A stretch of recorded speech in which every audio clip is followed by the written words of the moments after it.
This week in church, we're talking and thinking together about sacred or spiritual places, how different places can mean different things to us, and how they can really enrich our sense of spirituality or connection to what's important and sacred to us.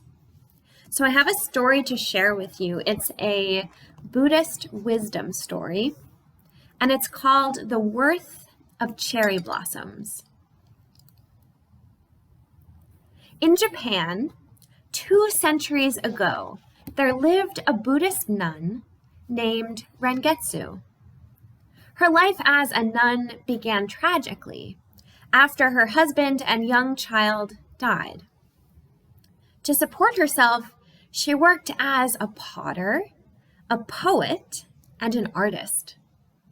Her exquisite poetry gained her instant fame. She soon found herself moving from one home to the next, trying to avoid the constant press of customers. She was very popular. Although Japan named her patron saint of the arts, she never held on to the money her art brought in. She gave it away to those who really, really needed it. More than a few times, she parted with her warm kimono to a shivering street beggar.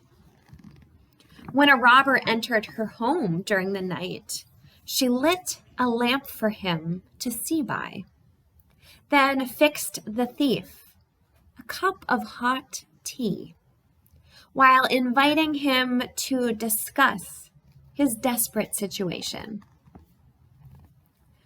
Rengetsu said she moved about like a drifting cloud blown by a fierce wind. Her poems are fresh with images from journeys through forests and mountains. On one such pilgrimage to a remote region, she had hiked since noon without having passed through a single village. But at last, as dusk descended, she came upon a small settlement along a riverbank. She knocked upon the door of an inn, humbly asking for a night's lodging. But the inn was already full. Does that remind you of a different story that many of us know too?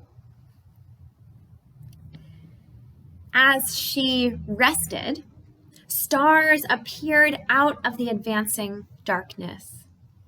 The village grew steadily more quiet. The sounds of families enjoying their suppers faded into those of preparing for the night. Rengetsu was tired, but not discouraged.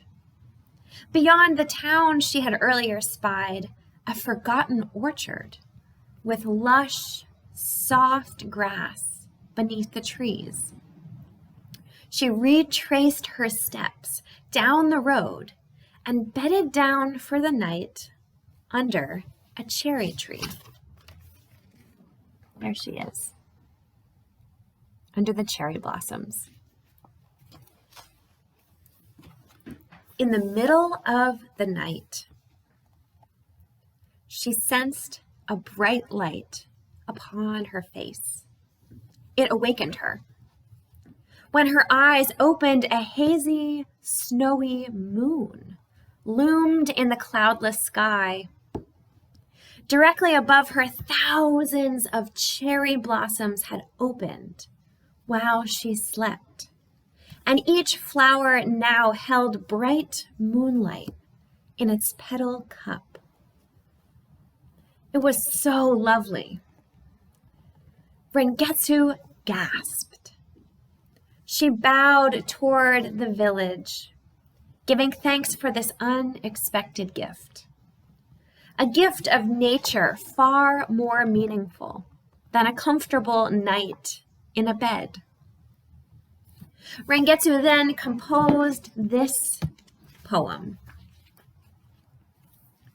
through their kindness in refusing me lodging, I found myself beneath the beautiful blossoms on the night of the misty moon.